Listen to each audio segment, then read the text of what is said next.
Hola, buenas tardes. Retomamos la actividad del workshop con la exposición de Martín Juárez, que es doctor por la Universidad de Córdoba, Argentina, en donde también es profesor y además es profesor e investigador en la Universidad Siglo XXI de la ciudad de Córdoba también. Su tema de presentación es Igualdad, Justicia Distributiva y Cuantificación del Daño en el nuevo Código Civil y Comercial Argentino. Así que sin más preámbulos, Martín, te escuchamos. Gracias. Bueno, gracias Carolina por la presentación. Y en primer lugar, también quiero agradecer especialmente a la Universidad de Girona, a la Facultad de Derecho y al Grupo de Filosofía del Derecho y a la Cátedra de Cultura Jurídica por esta oportunidad de presentarles este trabajito que estoy desarrollando. Es un trabajo que está en progreso, digamos. Y bueno, además quiero agradecerle particularmente a Diego Papayanis, a Jordi Ferrer por la oportunidad, también a Esteban Pereira, que me ha ayudado en todos los asuntos de la avenida y teóricos también, y especialmente también a mi universidad, la Universidad del Siglo XXI, que me apoyó para poder hacer este viaje. Bueno, el asunto del que quisiera conversar con ustedes es el tema de las posibles intersecciones entre el derecho a la igualdad, que es un derecho constitucional, al menos en el ordenamiento jurídico argentino, los problemas vinculados a la justicia distributiva en el derecho privado y particularmente en el derecho de daños, y cómo la igualdad y la justicia distributiva pueden tener un rol importante en algunos problemas del derecho de daños. Bueno, comienzo entonces a contarles un poco, y lo primero que tengo que contar es que yo soy un dogmático del derecho constitucional, aunque también trabajo del derecho privado, aunque también trabajo en derecho constitucional. Me identifico más como ius privatista que como constitucionalista, aunque trabajo en las dos cosas. Y soy un dogmático que trata de ir al piso tercero para encontrarse con los filósofos, pero por ahí voy por la escalera, así que si por ahí me demoro, tengan un poco de paciencia. El punto de partida de mi trabajo es un punto que desarrollé en mi tesis doctoral, que es si existe o no un derecho constitucional a la reparación integral de los daños. Yo en mi tesis doctoral trato de mostrar que sí existe, y cuando trabajé este asunto, recién al final del trabajo, advertí que mi postura en relación al derecho a la reparación integral, que considero es un derecho constitucional en la Argentina como derivación de una construcción plausible de normas constitucionales, es un derecho y un paradigma y una forma de entender el derecho privado que me comprometía con una forma de entender el derecho privado que es que no está muy atenta a algunas cuestiones que tienen que ver con la igualdad. Y advertí también que quizá la igualdad como derecho constitucional pudiera tener algo que decir en este asunto. Y así es que cuando terminé la tesis me puse a tratar de pensar en algunas de estas cuestiones, tratar de leer algunas cuestiones. Así que, si bien parto de un paradigma de derecho de daños liberal y en clave justicia correctiva al estilo Weinrib, estoy pensando en un derecho de daños con un paradigma quizá un poco más receptivo a cuestiones de la igualdad y la justicia distributiva. El derecho constitucional a la reparación integral es, así sencillamente dicho, el derecho a que una persona que sufre un daño injusto, y cuando digo daño injusto lo estoy calificando específicamente al daño como cierto, como vinculado con una relación de causalidad, con un agente que tiene un obrar antijurídico y de acuerdo a criterios de atribución e imputación de daños que define el legislador. O sea, me refiero a daños jurídicos. El derecho a la reparación integral es entonces el derecho a que ese damnificado sea resarcido integralmente por todos sus daños. En la jurisprudencia argentina y en la doctrina argentina se produce una cierta identificación entre las ideas de indemnización integral, indemnización plena e indemnización justa. Esto es importante aclararlo. El derecho constitucional de reparación integral, así entendido, es una plausible construcción a partir de normas constitucionales que están en el ordenamiento jurídico constitucional argentino, y digo ordenamiento jurídico porque la Argentina tiene una constitución que incorporó 11 tratados internacionales de derechos humanos a su texto de una forma media rara, y después incorporó otros 3 adicionales por un procedimiento que no viene al caso ahora, pero que los derechos que fundan, o a partir de los cuales es posible construir el derecho a reparación integral, son derechos que seguramente están presentes en muchas otras constituciones, por no decir que en todas casi. porque estoy hablando básicamente del derecho a la dignidad humana, el derecho a la propiedad y algunos otros derechos inherentes al ser humano. El derecho a la reparación integral entonces se construye como trato de formularlo como una construcción derivada del derecho a la propiedad. El derecho de daños finalmente es un instrumento para dar protección cuando hay una interacción injusta a la propiedad que ha sido lesionada. En ese sentido, la Argentina tiene múltiples normas en su Constitución vinculadas a la propiedad, que dicen que la propiedad es inviolable, dicen que una vez afectada la propiedad, el damnificado tiene derecho a una justa indemnización. Eso está en la Convención Americana de Derechos Humanos, que forma parte del texto constitucional argentino, y algunas otras normas más muy raras, como por ejemplo una norma que habla de la liberación de los esclavos que existían en el momento de la Constitución y que luego fueron liberados, y que la Constitución dispone que se va a disponer una, valga la redundancia, indemnización para esos propietarios de esclavos que habían quedado liberados por la Constitución. Una segunda norma de la cual es posible derivar el derecho a la reparación integral tiene que ver con la recepción constitucional que tiene en Argentina el principio de no dañar a otro. La Corte Suprema de Justicia y los tribunales argentinos vienen haciendo un trabajo de identificación y construcción jurídica del principio de no dañar a otro en base al artículo 19 de la Constitución argentina. A partir de ese principio, la Corte hace un proceso que podríamos llamar de constitucionalización del derecho civil, al cual yo no suscribo, pero sí creo que de ahí puede derivarse un derecho a la reparación integral. Y por último, una tercera norma relevante, o un tercer conjunto de normas muy relevantes, es la cláusula del artículo 29, inciso C, de la Convención Americana de Derechos Humanos, que es una cláusula de derechos no enumerados, pero inherentes al ser humano, de la cual es posible derivar, en términos débiles por supuesto, la protección a los intereses extrapatrimoniales que en nuestro derecho y en otros muchos conocemos bajo la denominación de daño moral o daño extrapatrimonial. Hay algunas críticas que se han formulado a mi trabajo en relación a la construcción del derecho a la reparación integral, que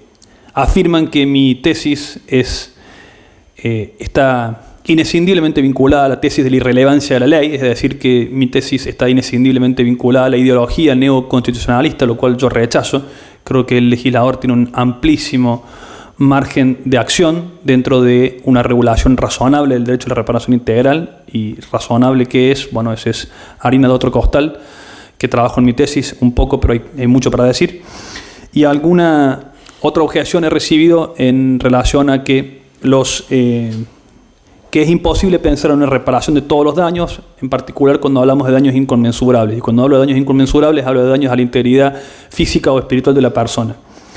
Lo cierto es que cuando hablamos de reparación integral no hablamos de que efectivamente se reparen todos, sino de que la norma tenga una cierta vocación de reparación integral, es decir, que tienda a la reparación integral y que no haga una renuncia a priorística a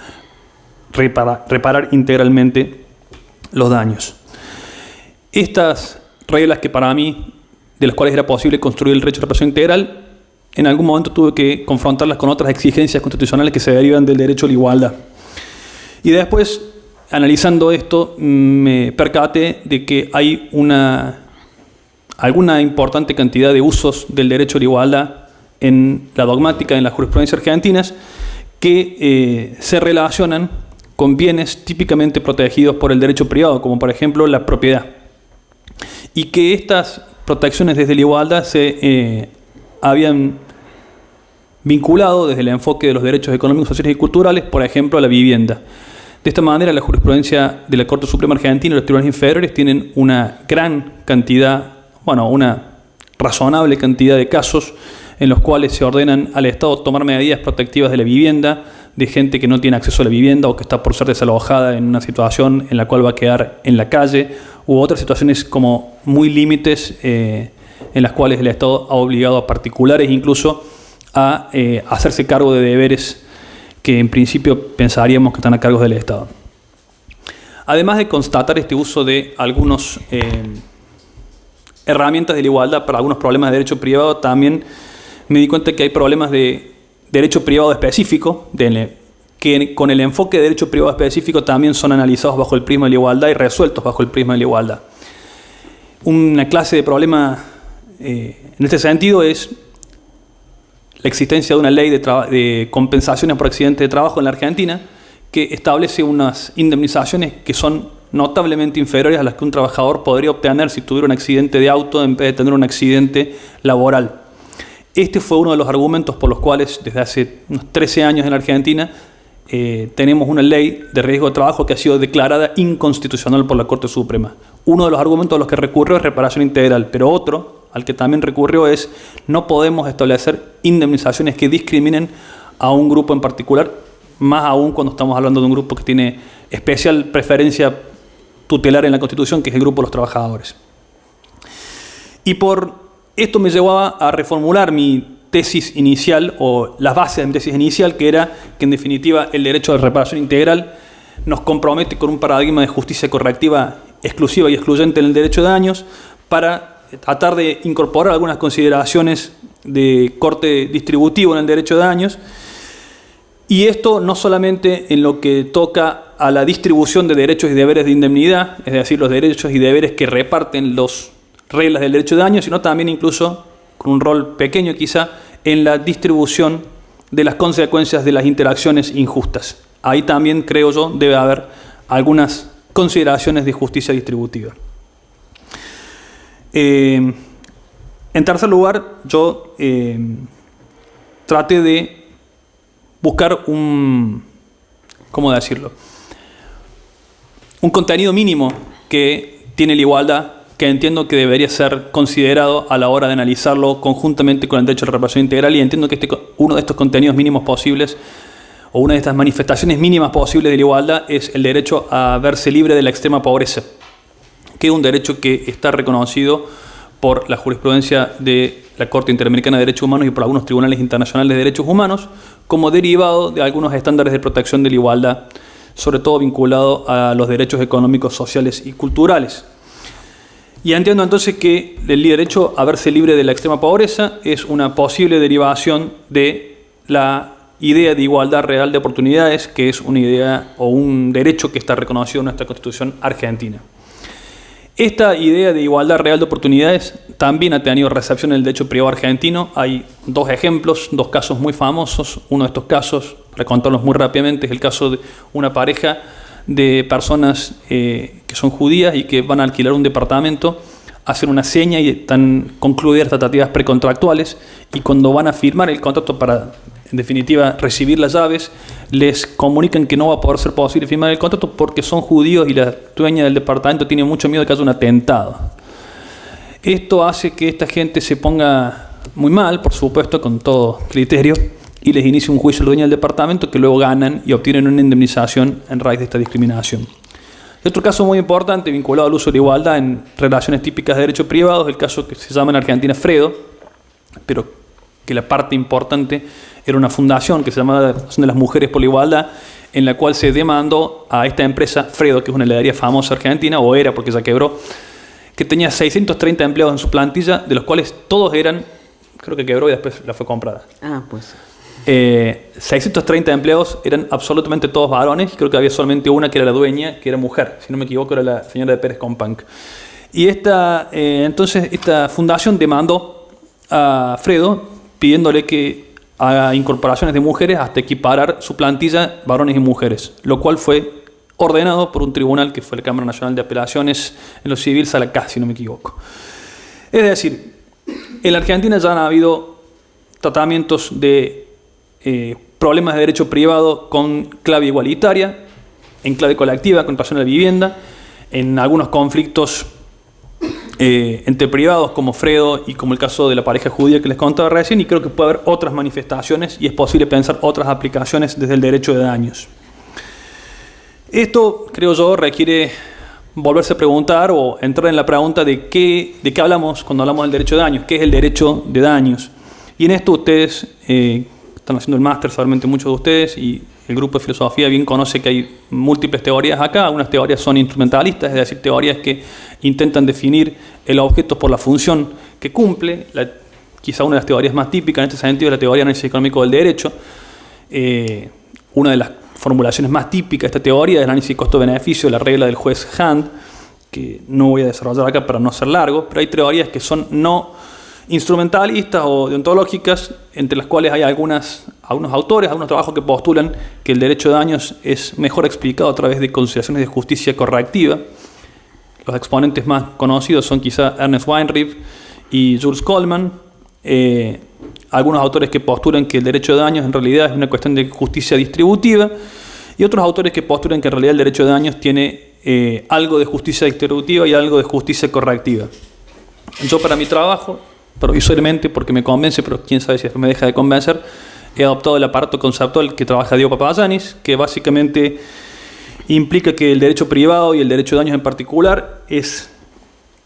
tiene como dos estamentos, estamentos no es la palabra, dos niveles de distribución de derechos. En un primer nivel se distribuyen derechos y deberes de indemnidad de acuerdo a criterios dinámicos de distribución, que no son siempre los mismos, por eso son dinámicos. No nos casamos con el criterio de mérito o con el criterio de necesidad, sino con criterios que van variando. Y esta distribución de derechos y deberes de indemnidad, que son bienes tales como la riqueza, la libertad, la indemnidad, la integridad personal, se vuelca en reglas que sirven para corregir interacciones injustas entre particulares. Entre los particulares, entonces, las consideraciones que rigen son consideraciones de justicia correctiva, que no son excluyentes, pero que en principio tienen el rol más relevante en los conflictos interindividuales a los que atiende e intenta dar una respuesta el derecho de daños. También me pareció que era importante dar cuenta de, esto es lo que mostraba recién, es qué es el derecho de daños o cómo puede ser mejor comprendida las prácticas que hacen al derecho de daños, y creo que también es interesante ver cómo es pensable un derecho de daños, o cuál es una buena teoría de derecho de daños, o qué teoría de derecho de daños nos parece más justa, o sea, una teoría normativa, una teoría prescriptiva del derecho de daños. Y acá también no innové nada, porque innové un poco en realidad, y quizá la teoría que se ha ido es la de un profesor israelita que se llama Saji Kerenpaz, y él tiene una tesis que tiene al menos dos partes. Una tesis que es descriptiva, en la cual él demuestra que el derecho de daños no tiene efectos neutros en relación a su capacidad de distribución, sino que en definitiva tiene efectos distributivos generalmente regresivos por múltiples razones. Por ejemplo, porque le exigimos el mismo estándar de cuidado a personas que tienen una situación más aventajada que a personas que tienen una situación más desaventajada, porque exigimos seguros igualitarios que sirven para subsidiar los daños que van a recibir aquellos que tienen más necesidad de asegurar lo que tienen, que son los más aventajados, porque quien nada tiene, poco tiene para perder, en definitiva. Y la parte descriptiva que Kerenpaz presenta da lugar a su teoría normativa del derecho de daños, porque él afirma que el derecho de daños tiene que incluir consideraciones distributivas, que el derecho de daños tiene que ser más progresivo, y que el derecho de daños también presenta oportunidades para la redistribución. Marginales quizá, pero presenta oportunidades para la distribución. Y él sostiene que hay dos posibles aproximaciones a esta teoría normativa del derecho de daños: una teoría normativa fuerte y una teoría normativa débil. La teoría normativa fuerte importaría tratar de reducir las brechas de desigualdad a través de las reglas del derecho de daños. Una teoría normativa débil implica, como mínimo, tener en cuenta los efectos distributivos de la regla del derecho de daños y no ampliar las brechas a través de estas reglas. Es decir, un cierto cuidado en que las reglas del derecho de daños no resulten regresivas en términos de distribución. Y Kerenpaz también lo hace. Lo que también hace Kerenpaz es mostrar cómo el derecho de daños actual ya incluye algunas consideraciones de tipo distributiva, y que hay espacio para muchas otras consideraciones distributivas. Por ejemplo, para estándares de cuidado diferenciados según la posición económico-social del dañador. Todo lo cual es algo que no es completamente extraño, creo yo, al derecho argentino. De modo tal que, después de este análisis de las teorías de lo que es el derecho de daños y de lo que el derecho de daños debe ser o puede ser, entiendo yo que el derecho a la igualdad constitucional, tal como lo traté de mostrar en el derecho argentino, sirve como puerta de entrada para la introducción y para la justificación de algunas instituciones distributivas en el derecho de daños. Y entiendo que el derecho a la igualdad ha tenido un rol importante, el derecho a la igualdad ha tenido un reporte del derecho de daños argentino y que debe tener, de acuerdo a las normas constitucionales que así lo exigen, un rol importante en el derecho de daños. Y por supuesto, como decía recién, si decimos que el derecho de daños se compone de dos niveles de reglas, unas reglas que distribuyen derechos y deberes de indemnidad y unas reglas que hacen a la justicia correctiva bilateral entre las partes, podemos decir que hay consideraciones de justicia distributiva en la distribución de derechos y deberes en instituciones tales como las leyes de compensación de daños a los trabajadores, que básicamente tienen consideraciones distributivas, ya que básicamente establecen una responsabilidad objetiva por los daños producidos por accidentes laborales, y además, creo yo también esto que es importante, que es algo de lo que le comentaba el profesor García Amado hace un rato en su charla, que fue muy interesante. Además, el derecho de compensaciones laborales argentinos establece una regla en la cual el daño que se resarce es considerado en abstracto. Esto quiere decir que si vos tenés un 85% de incapacidad y trabajás igual, por ejemplo, el caso del juez que mencionaba recién, vos recibís una compensación por el 85%, en concepto de lucro cesante. Y por último, creo que también es bastante claro que las reglas de protección del consumidor en materia de responsabilidad civil son reglas que tienen una distribución de derechos y deberes de indemnidad claramente distributiva en favor del consumidor, que ha sido entendido como la parte débil en esta relación contractual y en esta responsabilidad contractual. También entiendo que hay consideraciones de justicia distributiva en la relación bilateral, es decir, hay consideraciones distributivas aún donde la justicia correctiva es la regla dominante. Y en este sentido la Argentina tenía al menos dos reglas en su antiguo Código Civil y Comercial, en su antiguo Código Civil, que fue derogado en el 2014, y que algunas de las cuales se mantienen en el Código Civil y Comercial, que está en vigencia desde aquella derogación, que son reglas que permitían, por una parte, reducir o aumentar indemnizaciones de acuerdo a consideraciones de equidad por parte del juez, y reglas que permitían asignar indemnizaciones de daños y perjuicios por equidad cuando no había agencia, es decir, cuando el daño era involuntario o había sido causado con una causa que invalidaba la posibilidad de una agencia libre. Entonces, ¿qué estoy queriendo decir? La igualdad ya está jugando un rol en el derecho de daños argentino, nada más que quizá no está explicitado qué es la igualdad, pero consideraciones de justicia distributiva ya tienen un rol importante en el derecho de daños argentino, y estoy seguro que en muchos otros derechos de daños también hay instituciones parecidas que permiten predicar lo mismo, nada más que esto es contingente y requiere un estudio que yo no he hecho. Y bueno, como la tercera cosa que quería hacer, que les comenté al principio, es mostrar cómo la aplicación del derecho a la igualdad y el derecho a verse libre de la extrema pobreza puede tener efectos en el derecho de daños. Y para eso quisiera analizar dos problemas específicos o dos cuestiones específicas del derecho de daños argentino, que son las siguientes. La primera cuestión tiene que ver con problemas vinculados a la valoración y a la cuantificación de daños a la integridad física que se traducen en un lucro cesante.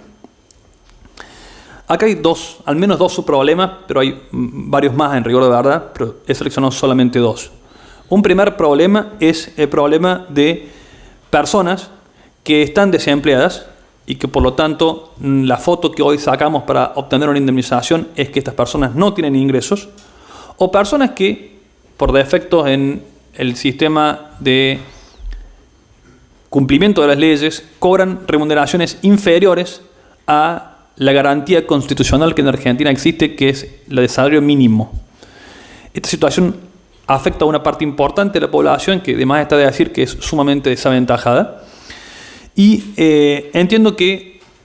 una lectura en clave justicia correctiva de las normas de cuantificación nos llevaría a que la reparación de esta interacción injusta que puede haber habido, que afecte a un damnificado que esté en esta condición de desempleo transitorio o crónico o de infrarremuneración por debajo de la garantía constitucional, puede llevar a una situación que sea, a mi modo de ver, contraria o contradictoria con el derecho a verse libre de la extrema pobreza. Entiendo que ese derecho nos impone una exigencia que puede ser construida de la siguiente manera, sin perjuicio de otras maneras, a través de un piso indemnizatorio mínimo equivalente a ese salario mínimo vital y móvil, que es una garantía constitucional en la Argentina. Entiendo que de la combinación de estas reglas podemos deducir un piso indemnizatorio mínimo para estas personas que están en situación de desempleo o que cobran remuneraciones inferiores al salario mínimo vital y móvil. Por supuesto, estoy dejando de lado muchos problemas relevantes acá, como por ejemplo el problema probatorio de los ingresos que muchas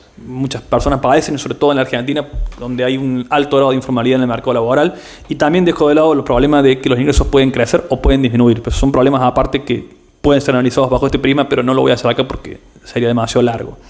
Un segundo problema dentro de los problemas de cuantificación del lucro cesante tiene que ver con las fórmulas para calcular el lucro cesante. En Argentina utilizamos una fórmula que tiene unos nombres muy complicados porque creemos que somos muy originales, pero en realidad es una sencillísima fórmula de valor presente de ingreso futuro. Esta fórmula de valor presente de ingreso futuro parte de la idea de que recibir un capital por adelantado representa un beneficio para quien lo recibe y que entonces, si estamos hablando de lucro cesante futuro y vamos a recibir el capital por adelantado, quien recibe ese capital por adelantado puede obtener una renta. Esta renta que representa un beneficio para quien recibe el capital por adelantado tiene que ser compensada en el bolsillo de quien paga la renta. De modo tal que la expectativa de renta juega un papel muy importante en la construcción de la fórmula. Tan importante que un distinto número de la expectativa de renta puede multiplicar por 2 o por 3 o dividir por 2 o por 3 la suma total que va a recibir el damnificado. Y en Argentina tenemos como costumbre establecer una expectativa de interés extremadamente alta, que es del 8% anual. Y eso es muy complicado, sobre todo en un país donde hay una inestabilidad económica cíclica y problemas de inflación e hiperinflación cíclicos también. De modo tal que yo entiendo que consideraciones igualitarias, en el sentido más débil de Keren Paz, en el sentido de no ampliar la brecha distributiva en forma negativa, no ampliar la brecha distributiva en rigor de verdad, nos lleva a tener que tener en cuenta las distintas situaciones de los damnificados y eso nos tiene que llevar a aplicar distintas expectativas de renta según el damnificado de que se trata. Sí. Por supuesto, ustedes me podrán decir que esto puede ser solucionado con reglas de justicia correctiva, estoy seguro, pero es un problema que el hecho de no atender estas consideraciones de justicia correctiva o no tomarse en serio esto hoy hace que la regla tal cual se la aplica uniformemente para todos los damnificados sea una regla regresiva en términos de distribución. El segundo problema que voy a explicar muy brevemente tiene que ver con el método con el cual se cuantifican las indemnizaciones por daño moral en Argentina. Este método ha cambiado en la Argentina. Teníamos un método hasta el año 2014 que era el método de no método. El método que teníamos era que el juez decía que el sufrimiento era terrible, inconmensurable, muy muy triste, una verdadera pena y le daba la plata que le parecía razonable al juez, que generalmente era más o menos poca, porque no muy frecuentemente se ven indemnizaciones por muerte de un hijo que equivalgan a por lo menos 5 sueldos de un juez. Así que era en definitiva más o menos poca plata. Y esta regla había sido intentada, se había intentado de alguna manera ponerle algún tipo de regla, valga la redundancia, para hacer algo un poco más previsible a través de un método mucho más declamado que llevó a la práctica, que es el método de la tarifación indicativa. Y este es un método que requiere una cierta puesta a disposición de los jueces y de los litigantes de una base de datos bastante amplia, cosa que nunca se hizo en la Argentina, de modo tal que lo que el juez hace es poner lo mismo que puso ayer, aun cuando lo que puso ayer en el año 2002 es mucho menos en la Argentina que lo que puso hoy, porque la moneda argentina se ha devaluado terriblemente desde el 2002 hasta aquí. El sistema nuevo que tenemos en el Código Civil argentino es un sistema que había sido propiciado por una doctrina minoritaria, que es el sistema que se llama de satisfacciones sustitutivas. ¿Qué significa esto? Básicamente que el juez tiene que mandar a pagar una suma de dinero en concepto de daño moral que le permita al damnificado obtener placeres que lo compensen por estos sufrimientos. ¿Cuál es el problema en términos distributivos de esta regla? El problema es muy claro. Si yo soy muy rico, no me va a compensar suficientemente, no me va a dar muchos placeres satisfactivos tener un enésimo viaje a Miami o a Cancún, si es que eso me gusta. Pero si yo soy muy pobre, quizá puedo ser compensado con un pequeño viaje. Entonces, esto es una regla que, en definitiva, refleja las inequidades sociales existentes. Y esta es una regla que es más regresiva que la regla anterior, o al menos puede ser más regresiva que en la regla anterior, porque en los usos de las indemnizaciones de daño moral en la Argentina previa a la sanción del Código Civil y Comercial del año 2015, el uso era que más o menos se pagaba más o menos lo mismo, con una amplísima gama de pagos, por un daño moral típico como la muerte de un hijo. Y eso ha cambiado porque ahora el Código Civil y Comercial nos exige estar muy atento al bolsillo de quien recibe esto, a la billetera de quien recibe esto. Y yo entiendo que una solución correcta, o plausible, mejor dicho, más que correcta, en términos de igualdad y de justicia distributiva, es incorporar estas consideraciones de modo tal que haya un piso indemnizatorio para algunos tipos de daño moral, y acá sí propongo tipificar las situaciones típicas de daño moral, de modo tal que, en definitiva, nadie reciba un viaje en bus de Girona a Barcelona, porque la muerte de un hijo, y que tampoco nadie reciba 3 viajes a Marte en la nave de Elon Musk por la compensación de la muerte de su hijo. De modo tal que tengamos pisos y techos indemnizatorios que permitan dar, por una parte, un cierto orden, una cierta seguridad, una cierta expectativa razonable en la indemnización, pero por sobre todo sean normas que no contribuyan a ampliar la brecha de distribución que existe en países como la Argentina. En conclusión, hay muchos otros problemas vinculados con la distribución y el derecho de daños, por ejemplo, los daños causados por insolventes, que no los voy a abordar acá, pero que sí quiero abordar en un trabajo ulterior. Y en conclusión, entonces, para resumir, yo creo que el derecho a la igualdad genera una exigencia constitucional en el derecho de daños, una exigencia que se traduce en, como mínimo, evaluar el derecho de daños en términos distributivos, en términos de distribuciones de deberes y derechos de indemnidad, y eventualmente evaluar las relaciones bilaterales entre dañador y dañado y permitir algunas injerencias de la justicia distributiva y de la igualdad en esas relaciones. Y creo que existen al menos 2 clases de problemas donde estas reglas o estas consideraciones de justicia distributiva pueden ser tomadas en cuenta, que son los que mencioné recién. Cuantificación de lucro cesante para gente que no tiene trabajo, que cobra remuneraciones inferiores al mínimo.